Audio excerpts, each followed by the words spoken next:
राधे महाराज जी।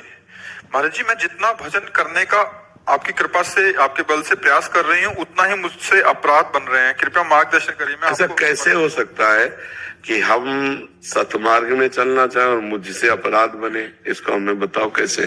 देखो बच्चा, हमारी पहले बात समझ लो। मन में बात आना और क्रिया होना, थोड़ा इसमें अंतर है। मन में आ सकता है क्योंकि अभी कोई सिद्ध पुरुष तो हो नहीं गए, तो भजन में बैठेंगे तो हमारे मन में जो गंदी गंदी बातें जमा है वो निकलेंगी। भजन के समय जो गंदी गंदी बातें आती है ना, वो आती नहीं है, वो मन में जो छुपी हुई है वो जा रहे हैं। निर्मल मन जन सो मोह पावा, तो मन को निर्मल किया जा रहा है। ये बात तो हम मानते हैं। महाराज जी, पहले कह रहे कि मैं तो अपराध बन गए हैं, आपके सामने प्रकट करने में असमर्थ हूँ। हाँ नहीं, हमें अपराध बताने की जरूरत नहीं, लेकिन हम आपसे एक उल्लंघन किया व्यभिचार पोषण। कोई बात नहीं बच्चा, मनुष्य शरीर है, सबसे गलती हो जाती है। हमको निराश नहीं होना। जैसे हमको गलती हुई, देखो कितना बड़ा बल तुम्हें अध्यात्म दे रहा है कि तुम स्त्री शरीर होकर सभा में अपनी गलती को स्वीकार कर रहे हो। ये बड़ी बहादुरी की बात है। तुम अध्यात्म के पथी को अब तक जो गलती हो गई उसमें भगवान के चरणों का आश्रय लेकर मिट्टी डालो, वो सब नष्ट हो जाएंगे भजन से। अब ये कि अब गलती ना होने पाए, अब ये आगे की बात को सुधारना होगा। देखो, कोई तुम एक भारत में एक ऐसी अकेली नहीं हो कि ये गलती हम सबसे हो रही है, सबसे गलती हो रही है। पर वो क्षमाशील है भगवान, हमारी गलतियों को माता पिता की तरह क्षमा कर देते। एक सुधार हम कर लें, जो गलतियां हमसे हो गई हम कोशिश करें कि आगे हमसे गलती ना हो। आप हो तो ये गलती आप नहीं होंगी। आज की जनरेशन ऐसी हो गई है कि आप आ गए हो ना तो सब ठीक हो जाएगा। हाँ, हमें कोशिश यही है, प्रार्थना यही। और हम आपको सही बताएं, हम जो एकांत में भजन करते हैं ना, तो हम वो सब देते हैं कि सबका मंगल हो, सबको आनंद। जैसे है ना कि अपने 100 रुपया में काम चल जाएगा, तो 1000 रुपया जो कमा रहे हैं तो 900 रुपया जगत मंगल के लिए दिया जाए। अब हमारा जो भजन है, जो हमारा जीवन है, वो जगत मंगल के लिए है। तो हमें लगता है कि अगर आप हमें थोड़ा सा सहयोग दे दो कि जो गलतियां आप जानबूझ के कर रहे हो उनको रोक दो, उनको रोकते ही तुम देखोगे आपको एक पावर मिलेगा और आपको निकाल देगा। पर अगर आप बार बार भूल करके वहीं जाते रहोगे तो हमारी बात का असर आपके ऊपर नहीं होगा। आप सुनोगे तो यहाँ तो असर होगा, लेकिन जहां फिर आप उस गलत क्षेत्र में पहुंचे, वो गलत क्षेत्र आपको डाउन करेगा। और जब डाउन करेगा तो आपको हमारी बात या तो अच्छी नहीं लगने लगेगी या तो सुनना नहीं चाहोगी। ऐसा स्वभाव बन जाएगा कि रहने तो, जब हम चल ही नहीं पा रहे तो हम सुन के क्या करें, बेकार का जलन। स्थिति आ गई थी, पर मैंने आपकी बात याद रखी, चाहे मेरी सर्वनाश की स्थिति आ जाए पर मैं नाम जब नहीं छोड़ूंगी और ना आपको छोड़ सकती जी। तो ये ठीक तो हो जाएगा, पर लंबा समय लगेगा। अगर आप सहयोग करो तो आज अभी से हो जाए, अगर आप सहयोग नहीं करोगे तो ठीक तो हो जाएगा। अपने आप आपको घृणा होगी, क्योंकि असत है ना, सतो विद्यते भाव ना भाव विद्यते सता। अच्छे अच्छे व्यभिचारियों को घृणा हो गई क्योंकि इसमें कोई तत्व तो है नहीं, एक आकर्षण है, माया। देखो, ये कोई पर्दे वाली बातें नहीं है। वास्तविक पूछो तो हम कहते हैं इसके अध्यात्म के इस विषय के क्लास लगने चाहिए, जिससे ये तो पता चले कि गिरना किसे कहते हैं, उठना किसे कहते हैं। अभी बच्चों को यही पता नहीं कि हम जिस मार्ग में जा रहे हैं पतन का मार्ग है। तो आप नाम जप कीजिए। और हम ये कहते हैं, देखो, बिना प्रेम के, बिना आश्रय के कोई जी नहीं सकता है। खुली बात समझो। अब भगवान से परिचय है नहीं, खुली बात है। भगवान को देखा नहीं तो भगवान से हम ऐसा प्यार नहीं कर सकते जैसा हम इंसान से प्यार करते हैं, क्योंकि हम प्रगट में देखते हैं। तो हमें लगता है कि ये जो हमारे भगवान के द्वारा बनाई हुई प्रणाली है, पाणी ग्रहण संस्कार, इसको स्वीकार करना चाहिए। तो हमें लगता है जो हमारे पूर्वजों ने, वो बहुत अच्छा था कि पवित्र बच्ची, पवित्र पाणी ग्रहण संस्कार हो गया और आजीवन एक पुरुष में वो अनुराग किया। ये बड़ा दोषपूर्ण व्यवहार है, मुझे लगता है इसका सुधार करना चाहिए। विक्की जी जलंधर से। राधे राधे। राधे राधे महाराज जी, आपके चरणों में कोटि कोटि प्रणाम। महाराज जी, आदमी जो पाप और पुण्य करता है और वो उन पापों से कैसे मुक्ति पा सकता है, इसका जवाब तो है नाम जप से, राधा राधा। जैसे अब मेरी आयु 50 वर्ष की हो गई है, आगे जो भी समय या जितनी भी आयु है बस नाम जप से उतना उधार खत्म हो जाएगा या कुछ और भी एक्स्ट्रा करना पड़ेगा? अनेक जन्मों का खत्म हो जाएगा, इसी जन्म का ही नहीं, अनेक जन्मों का खत्म हो जाएगा। नाम संकीर्तनम यस्य सर्व पाप प्रणाशनम, समस्त पापों का जो समस्त में पूरे पीछे के तक जो संचित है तभी भगवत प्राप्ति होती है। अगर संचित बचे रहे तो फिर जन्म होगा। इस जन्म का हिसाब नहीं, अनेक जन्मों का हिसाब है। अनेक जन्मार्जित पाप जितने वो सब भस्म हो जाएंगे भगवान नाम जप से। बस लगन लगा करके हर श्वास में नाम जप करते रहो, तुम्हें चिंता नहीं करनी, अपने आप सब ठीक हो। लेकिन जो प्रारब्ध बन चुका है वो भोग आएगा, समझ रहे ना। हमारे शरीर रचना के समय जो प्रारब्ध रचना इस शरीर की हुई कि 55 वर्ष में ये घटना घटेगी, 56 वर्ष में ये भोग होगा, 60 में ये वो आएगा। नाम जप करते हुए भी आएगा, क्योंकि वो नाम जप अब कर रहे हैं और ये पिछली खेती है, उसको हमें धैर्यपूर्वक भोग लेना है। बड़े बड़े संतों के जीवन में देखा जाता है, बड़े भजनानंदी, लेकिन उनको कष्ट है तो कष्ट वो पूर्व का किया हुआ पाप है जो उनको भगवत प्राप्ति में बाधा पहुंचा रहा है। आगे जो उनका जीवन है वो परम पवित्र है, परम निर्मल है, तो ना दुख है ना सुख है, ऐसे महाप्रसन्नता आनंद को वो प्राप्त होंगे। तो आप विश्वास कीजिए, भगवान के नाम में अपार सामर्थ्य है।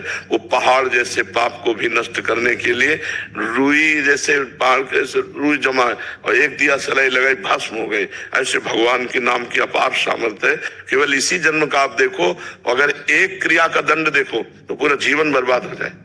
ऐसी हजारों लाखों करोड़ों क्रियाएं हमारी है जो दबी हुई है, उनको हमें अब आग लगाना है।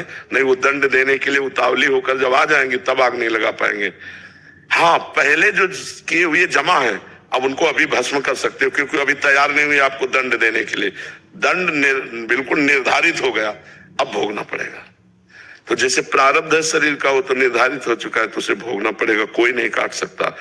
श्रृंगी ऋषि ने शाप दिया कि आज के 7वें दिन तक्षक नाग परीक्षित को काटेगा और मर जाएंगे। तो परमहंस शिरोमणि सुखदेव जी ने भागवत सुनाया 7 दिन, उस श्राप को नहीं काट पाए, उस प्रारब्ध को नहीं काटा। भागवत सुनाकर उनको मुक्त कर दिया, लेकिन सांप आया 7वें दिन और उनको काटा। इसका मतलब प्रारब्ध भोग बड़े बड़े ऋषि भी नहीं मिटा सकते, वो भोगना पड़ेगा। पाप कर्म जो पीछे के जमा वो नष्ट हो जाएंगे। आगे हम सावधान हो गए हैं, नाम जप कर रहे हैं, तो आगे हम गलती करेंगे नहीं। तो हमें ये जरूर ध्यान रखना चाहिए कि प्रारब्ध भोग भोगना पड़ेगा, नहीं तो अभी आप नाम जप करेंगे कोई कष्ट आ जाएगा तो कि ये कष्ट क्यों आ गया, ये पहले से निर्धारित हो चुका है। अब जो आपके गोदाम जमा है उसमें आग लग जाएगा, तो आगे आपकी जो सफाई पूर्ण कर्म हो रहे हैं ये बंधन कारक होंगे नहीं, और भगवान की कृपा से इसी जन्म में सब काम बन जाएगा। बस नाम जप करते रहे, नाम न छोड़िए, बस इतना कर लीजिए। शिवम जायसवाल जी, मध्य प्रदेश। जय श्री महाकाल, जय श्री राधे। राधे राधे महाराज जी। महाराज जी आपके चरणों में कोटि कोटि प्रणाम। महाराज जी आपके द्वारा भगवान नाम की जो महिमा सुनी है, नाम जप से ये लोक और परलोक दोनों में जो चाहो प्राप्त हो सकता है। और अन्य प्रसंग में सुना है कि राई घटे ना तिल बढ़े। महाराज जी मेरे को नाम में पूरी श्रद्धा है, कृपया मेरे मन को संशय निवृत्त। अभी आप सुना कि नहीं सुना? इस प्रश्न का उत्तर इसमें छुपा हुआ है कि नहीं छुपा? हाँ, यही बात समझाना, इसीलिए पहले से समझा दिया कि राय घटे न तिल बढ़े, यह है प्रारब्ध। और निशंक होकर नाम जप करो, उसको इससे न जोड़ो, ये विवेक होगा। तो ये विवेक से आपको चलना होगा कि नाम में अपार बल है, लोक परलोक के सारे सुख देता है, पर प्रारब्ध को मिटाना नहीं है। ब्रह्मास्त्र का प्रयोग मच्छर मारने के लिए नहीं करना, उसे भोग लेना है। जैसे देखो भगवान की शरण में बड़े आनंद से प्रारब्ध भोग रहा है, आनंद से। हमारी क्या सामर्थ्य थी? हमारी तो सामर्थ्य 1800 रुपये महीना दवा की भी नहीं थी एक समय। ये भगवान की व्यवस्था, ये नाम भगवान का प्रताप है। उन्होंने दिखा दिया कि एक क्षेत्र वो है और एक क्षेत्र ये है। जाते जाते अंतिम फिल्म का सीन जो है वो दिखा दिया कि मेरा दास अनाथ नहीं होता। और जितनी बड़ी व्यवस्था है देखो सब चल रही, बिना मांगे चल रही। अन मांगे आगे आवेगो, जीव पल लागे पल को। बिना मांगे व्यवस्था भगवान, ये नाम का ही तो प्रताप है। हम आपसे बात कर रहे हैं, नाम के प्रताप से कर रहे हैं। अगर नाम का प्रताप न हो तो किडनी फेलियर, प्रसंग, सत्संग, प्रश्न उत्तर, ये सब नहीं हो सकता। अच्छे स्वस्थ आदमी की दिनचर्या ऐसी नहीं है जैसी हमारी दिनचर्या है। 12 बजे रात्रि के जग करके पूरी सब, ये स्वस्थ शरीर में भी मतलब कठिन पड़ेगा। और यहाँ स्वस्थ शरीर से भगवान करा रहे, तो नाम का प्रताप नहीं है जी। ब्रजमोहन जी वृंदावन से जी जय जय। आपके मुख पर बढ़ती हुई सूजन एवं कांति मन में भय उत्पन्न करती है। मेरे पिताश्री को भी यही रोग था। आप में लाडलीजू की वो सामर्थ्य है कि इस शरीर को इच्छानुसार धारण कर सकें। अपने लाखों भक्तों के हेतु एवं अन्य जीवों के उद्धार हेतु इस शरीर को धारण करे रखें। नहीं, अगर श्री जी को करवाना है तो ऐसे भी चला सकती है, अगर नहीं करवाना है तो देखो एक दिन सबका शरीर पूरा होता है, तो अपने शरीर का निमित्त बन गया है किडनी। तो पहले तो सूजन नहीं आती थी, अब धीरे धीरे वो मतलब और डाउन होती जा रही, और सूजन आनी शुरू हो गई, धीरे धीरे और परेशानी आएंगी। तो 18 वर्ष तो ऐसे कट गए, हो सकता है कितने समय और ऐसे कटवा दे, उन्हीं के खेल की बात है। अच्छा, इसका कोई उपाय नहीं है। अगर हमारी आयु इस वर्ष में पूरी होनी है तो आप चाहे दुनिया की किडनी लगवा दे, इसी वर्ष में पूरी हो जाएगी। अगर आयु हमारी 20 वर्ष अभी चलना है तो ऐसे लगड़ते झगड़ते ऐसे पार होती चली जाएगी। तो भगवान की कृपा। अच्छा, हम इच्छा क्यों करें? इच्छा ना करने के लिए तुम बाबा जी बने, इच्छा मिटाने के लिए तुम बाबा जी बने। भगवान से भी इच्छा क्यों करें? जीने की इच्छा क्यों करें? मान लो लाखों का कल्याण हो रहा है तो आपका काम हो रहा है ना, तो ये आपका काम है कि इस पार्षद को यहाँ कितने दिन रखना हो, आपकी जिम्मेवारी है। आपको लगता है ट्रांसफर, तो करो ट्रांसफर, यहां से ट्रांसफर करेंगे, निकुंज में पहुंच जाएंगे। अगर आपको यहाँ रखना तो यहाँ रखिए। हम राजी हैं उसी में जिसमें तेरी रजा है, जो प्यारो कर सोई मोहि भावे, जिसमें आपकी राजी उसी में हम राजी। हमको ये सेवा यहाँ मिल रही, यहाँ से हटा दोगे वहां सेवा करने लगे, हमारा काम सेवा है, हम सेवा करें। जैसे ऐसे भी कष्ट में भगवान हमको ऐसे रखे, कितनी बड़ी कृपा है आप सबको। हम आनंदित रहते हैं, हम कभी 1 मिनट भी किडनी बीमारी में नहीं टिकते, 1 मिनट भी। एकांत हुए तो फट से हटे हम अपने शरीर से, अपनी श्री जी में लगे। यहाँ है तो सत्संग एकांतिक में बुद्धि लगी है, और जहां अलग हुए तो फट से श्री जी में लगा दिया, तो समय कट रहा है। अब शरीर की जो हालत है वो तो होगी ना, शरीर की हालत तो होगी, अब ये बीमारी है तो भोगना पड़ेगा जी। रीना जी हरियाणा से। राधे राधे। महाराज जी आपके चरणों में कोटि कोटि प्रणाम। महाराज जी आपने नए भारतवर्ष का निर्माण कर दिया है। आज हम नहीं, नए भारतवर्ष का नहीं, पुरानी जो भारत की पद्धति है ऋषियों वाली, जो सत्य सनातन मार्ग है, उसी की जूठन हम आप लोगों को सुनाते हैं। तो हम अपने स्वरूप को भूल गए, अपने कल्चर को भूल गए, अपनी रहनी को भूल गए हैं। वही रहनी हम आपको बता रहे हैं, उसी में सुख शांति है। कल एक बहन आई थी, वो रो रही थी, कहती हमारा पति दूसरी स्त्री को लाके ऐसा ऐसा, और हमसे बात नहीं करता। ये क्या है? हमारा भारतीय कल्चर थोड़ी, हमारे भारतीय ये रहनी थोड़ी है। ये जो अब चला है ना, ये बहुत गंदा गृहस्थी के लिए, बहुत गंदा है। बॉयफ्रेंड गर्लफ्रेंड, ये बहुत गंदा है। अब सोचो वो स्त्री जिसका ब्याह उसके साथ हो गया, वो देख रहे मेरा पति किसी और से ऐसा प्यार करता है, और वो पूरे जीवन